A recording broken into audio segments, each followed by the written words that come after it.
Do you have a lure, a presentation technique that you just struggle to catch bass with? It could be a jig, it could be a jerkbait. For me, during the winter months, for most of my fishing career, this was a lipless crankbait. I would hear about how the lipless crankbait just does really well in the winter. I'd see the local tournament results, I'd hear the dock talk, and guys, it was something I could never ever figure out how to catch a bass during the winter months. And now the funny thing is today, if you're like Jimmy, you have one rod, one lure to go target fish with during the winter, what's it gonna be? Guys, it's gonna be for me a lipless crankbait. Today in this video, I'm gonna share with you mistakes that I made as an early angler with the lipless crankbait. We're gonna talk about areas to target, different types of the lipless crankbaits, and retrieves so that you can go out and help yourself put more fish in the boat. Hey, stay tuned, this is gonna be a good one. Oh, there we go. Guys, water temperature is 46 degrees. I think it's 27 air temperature right now. And they're eating lipless crankbait. Okay, so when you hear about the lipless crankbait, you hear how it is a versatile lure. A very versatile lure is always, you know what the pros say, versatile lure. And what that kind of means is you can fish a lot of depth ranges with it. I mean, me this year, I've caught fish with it in 2 foot of water all the way out to 20. The target depth zone for is typically that 2 to 12 foot depth zone.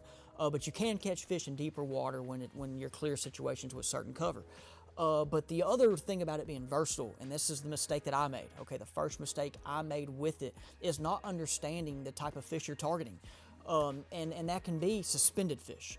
And when I say suspended fish, I'm not speaking on fish that are out there suspended chasing bait. You have other techniques and lures you can use to target those. I mean, I'm not saying this won't work, but I'm talking about when you fish these areas and the fish that you're targeting are feeding on your crawfish and you're feeding on brim. And so they are suspended around these areas you're targeting. And with that is, there are gonna be times, you know, that they're gonna move up to these areas and feed. And they can feed up in 2 foot of water, 5 foot of water, 8 foot of water. But with that, with these cold water temperatures, they're not always glued to the bottom. They're suspended. And that's one thing, like when you fish a jig, that jig's gonna go down. They're either gonna hit it on the fall or they're gonna hit it while it's on the bottom. And when they're, you know, suspended, that jig's right under them. They're not seeing it. And this lure is another lure that will help you catch those suspended fish. And we're going to talk about areas and how these move into these certain areas and you can use it. But I know at times when that water temperature gets real cold, I don't catch fish right away. Now, if you're fishing muddier water, very muddy water, yes, they might be shallower and tight to cover. But if you're fishing that stained to clear water, they're suspended in these areas and they're suspended on cover. And I've got a lot of my big bites halfway between the boat and to where I cast. And that means they're out there suspended around the cover and they come up and eat it, or they're either under the lure and they're coming up and eating it. And they can be on the bottom, okay? I'm not saying they're not. How when you fish these areas, the fish are suspended and how this lure can target and catch them.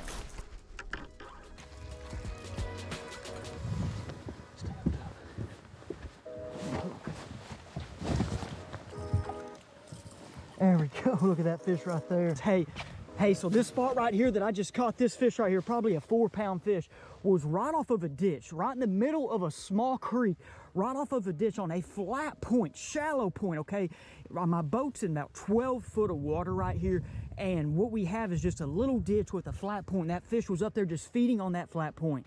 Now, we're gonna go ahead and talk more about spots where you can go catch fish like this with the lipless crankbait. Understanding where to throw the lipless crankbait is key to getting more bites. Once you understand which areas to target and how to use the lure, then your confidence will go up as it has with me. For me, I like to target shallower areas that have deep water nearby. This is a general statement, I know, but remember the bass we are targeting are bass that like to suspend in deeper water, and then when they want to feed, they will go into the shallower depths. Examples of areas I like to target can be flat points. If there's a creek channel near a flat point, this can be an easy target zone. Then once you determine the area, you need to know what cover is there. Cover can be such as stumps, grass, rock, and even standing timber. For me, in the past couple years, I have a lot of confidence throwing this lure in standing timber.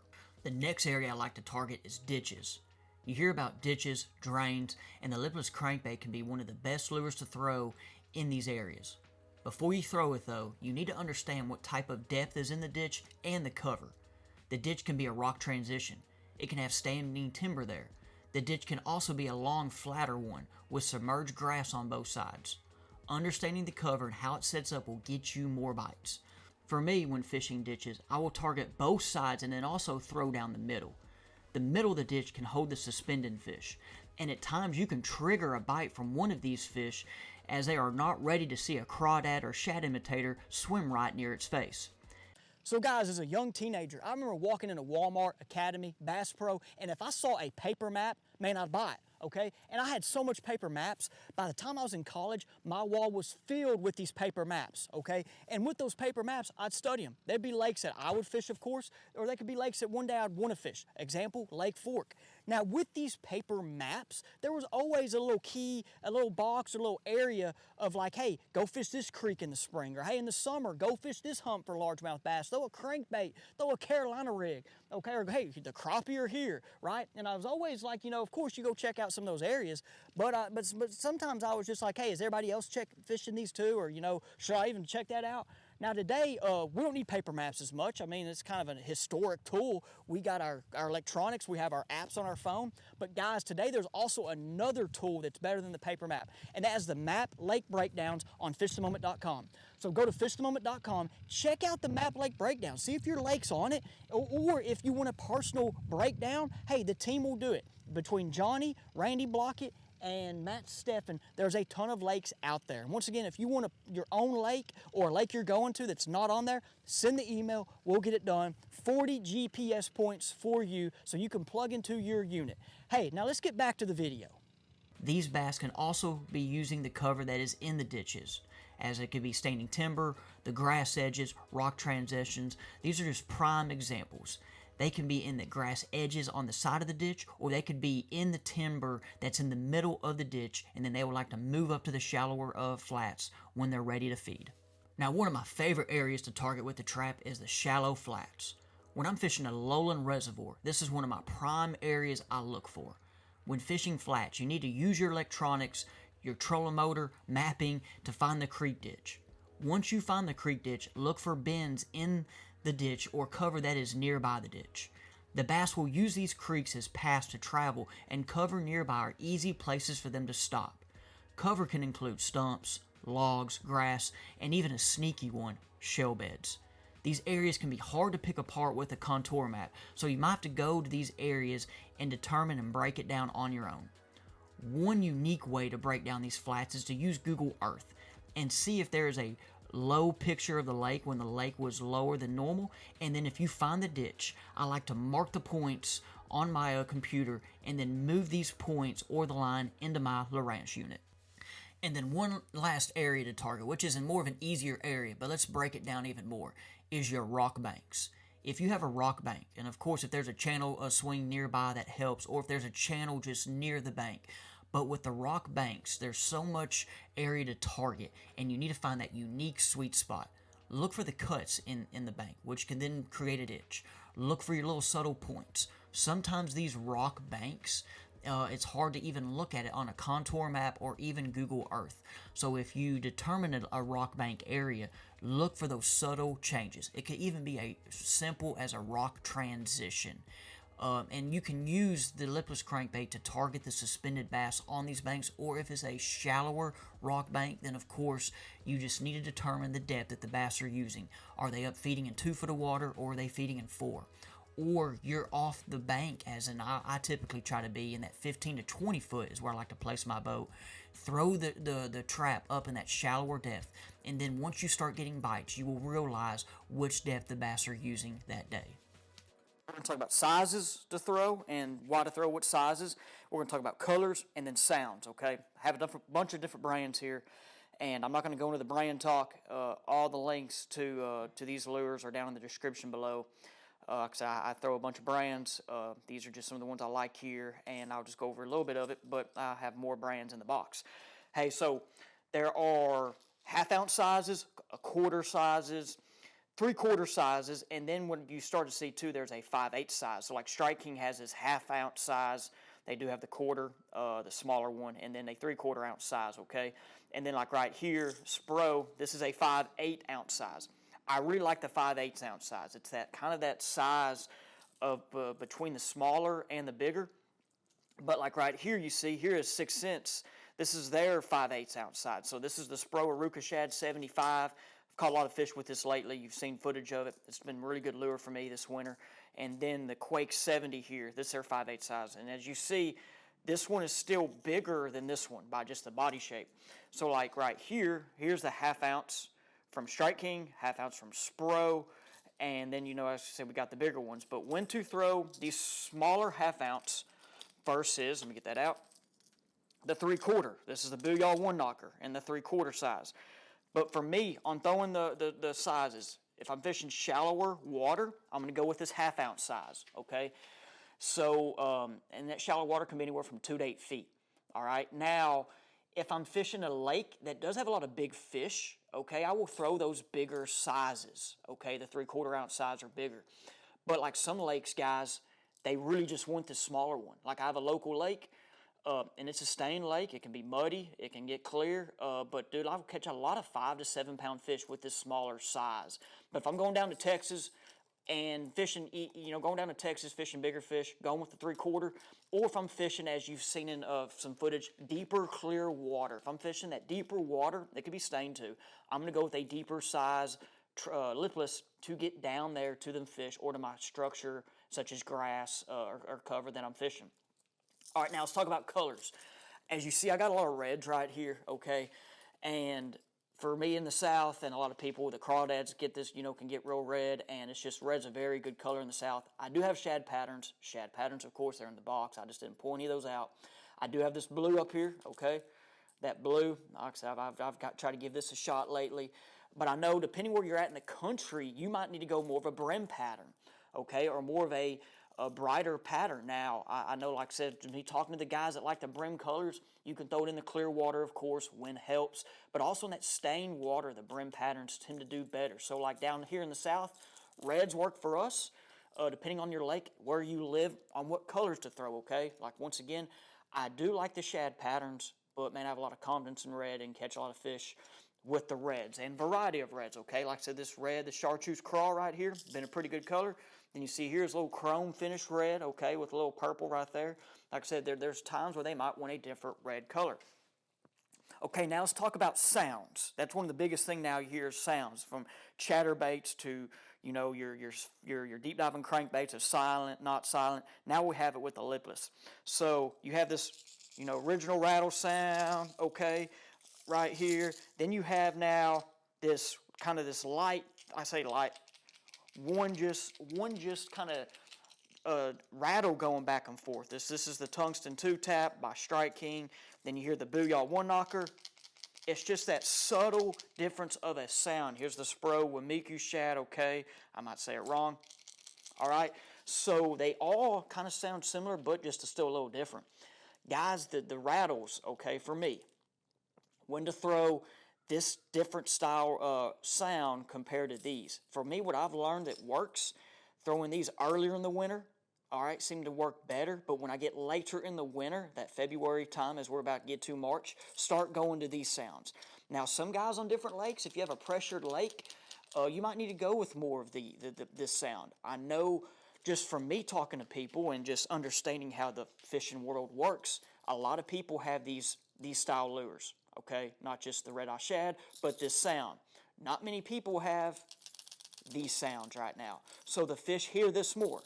Okay, now like I said, from my experience, I catch a lot of fish with these early on. It might be different where you're at or where you're located. So you might need to go to this earlier. But for me, I like to throw these later in the winter. Okay, so that's just something to think about with the sound, okay? Just like I said, so depending on your body of water, where you're fishing. If you're fishing the Tennessee River, yeah, a lot of guys are, of course, you're getting more pressure on your lakes than I do down here. And, of course, when I go down to Texas, it's crazy how much boats are out there fishing, okay? So depending on your body of water, let the fish tell you. Like I said, I know for me, I have a couple lakes that, man, they'll eat this dude year-round. I mean, I say year-round, definitely right now. So that's just a little general on your sounds, colors, and sizes, okay? Like I said, with that size, if that 3/4 ounce is not getting bit, downsize, because they will eat this guy. Okay, guys, hey, two rods that I use, and I really have another rod too that I'll use these Lipless crankbaits. This is the Covert Light 7.2 medium heavy crankbait rod. Anywhere from a 6.9 to 7.3 rod is great for these Lipless crankbaits, guys. This is the Denali Attack series. It's 7.2 medium heavy. This one is a little thicker than this one. I like this one when I'm fishing more shallower cover, such as your stumps and that grass. It helps get that bait out, okay? But just say two rods, and like I said, this crankbait rod, you can use it with your square bills, your shallower crankbaits as well. And this rod here, I mean, like I said, I use it for the trap, but this is also can be used as a shallower, topwater rod. It could be a swim jig rod, it's a chatterbait rod. So it's a versatile rod. Like I said, I don't just have rods just for each specific lure. Hey, my line, Sunline, FC Sniper 4 carbon, I'm going to use anywhere from that 12 to 16 pound, depending on the area, the depth, and the cover that I'm fishing, okay? And my reels, these are old Corrados. Like I said, old. These are probably, I don't know the year model, but they're pretty old. These are both 7.2 to 1 gear ratio reels. And like I said, I like the faster reel, but I have to slow down when it gets cold. The other rod that I use that's in my tackle box for these guys right here is my 6.9 spinnerbait rod. My spinnerbait rod, like I said, once again, it's another rod with a great tip that will help you catch these fish. And my reel for that's a 6.2 to 1 speed, and that's probably better when I'm fishing the colder conditions. But like I said, so hey, any questions on these, just hey, send me a comment down there, and I'll hopefully can answer it the best I can. Okay, guys, let's talk about the different retrieves that you can use with the Lipless crankbait. And for me, I've tried a bunch, guys, and I've kind of gone to 3 retrieves. There's a lot, okay? If you go to YouTube, you go through the magazines, there's a lot of retrieves. And for me, I tried a couple and tried actually a lot. And I just try to pinpoint the 3 that I can use. So for you yourself, try to figure out some that works for you and for your lakes, okay? The first one is just, when you're reeling it back and stopping, just switching up your speeds. For me, when the water temperature is really low, or really cold, slower is better, okay? And I will speed it up. Now, like I said, when that water temperature gets in the 50s, I'm not afraid to reel this fast, okay? I will use a higher gear ratio reel. I like a 7.2 to 1. And so with that, when, like I said, that water temperature gets cold, I'll reel really slow, okay? Really, really slow. And then, of course, like I said, when it gets warmer, I'll reel faster, okay? Like I said, that's just one thing I've learned. Like I said, for me, that works out. Now, the other 2 are unique situations. The one is the sweep retrieve. Kevin Van Dam's talked about it. You've seen other people talk about it, man. The sweep retrieve is one that works really well. It also works good with other types of crankbaits, square bills and other types. So the sweep retrieve is when you throw it out, you're gonna sweep your rod from left to right or right to left. So let's just say left to right. You're gonna sweep it from left to right, and that trap's gonna go up in the air, and then it's gonna come down. And you will catch up with the slack line and reel it and just sweep your rod to give that action of it going up and down. I like to do this around rock. Grass is another one, the structure, underwater grass, hydrilla milfoil. And it's one, that's just kind of, like I said, it kind of imitates that bait going up, trickling off the grass, coming down. And like I said, I've liked it. Once again, this retrieve has worked well for me in them colder water temperatures too. Now, the third retrieve that I like, okay, now this is one that I will use. And I've not had much success with it in shallow water. I like this in deeper water, but I know it works in shallow water. I mean, guys, I've watched other pros do this in shallow water, and I know there's probably been some tips on it. It's not just worked out for me yet. But it's the yo-yo and retrieve. So what I like to do is when I target those grass lines really, really deep, okay? And I say deep, like anywhere from 10 to 20, that 20-foot zone. You're going to throw this out, and you're just going to rip your rod in the air, and you're going to yo-yo it way up and then back down. So it's not like the sweep. The sweep, it gives it more of that horizontal. With the yo-yo, you're giving it more of the vertical, okay? And now I will switch it up. Like I said, I'm not just going to do it all the way back to the boat. I'm going to real slow yo-yo, let it come down, catch up to it, real slow yo-yo. And so, like, that's just the thing I will. Like I said, I'm not just going to do it all the way back to the boat. I'm not going to tell you if that's right or wrong, but I like just to switch it up as with that. So there's my 3 retrieves that's worked for me. Not sure they've worked for you. Let me know what you think about the retrieves, or if there's a retrieve that you like. Okay, guys, I appreciate you watching today's video. Let me know what you think about it. Hopefully you have learned something from this so you can go out and catch more fish with the Lipless crankbait. Some of you guys watching might be really experienced with it, and you might have picked something out. Let me know. Or you might be an angler, like I was at one time, that just didn't like this lure. I mean, y'all, there's times I despised it. And some of my guys watching that know me know that, like, I went from a jig guy in the winter to where I am a lipless crankbait guy. Like I said, man, I've caught a lot of fish with it this past couple years.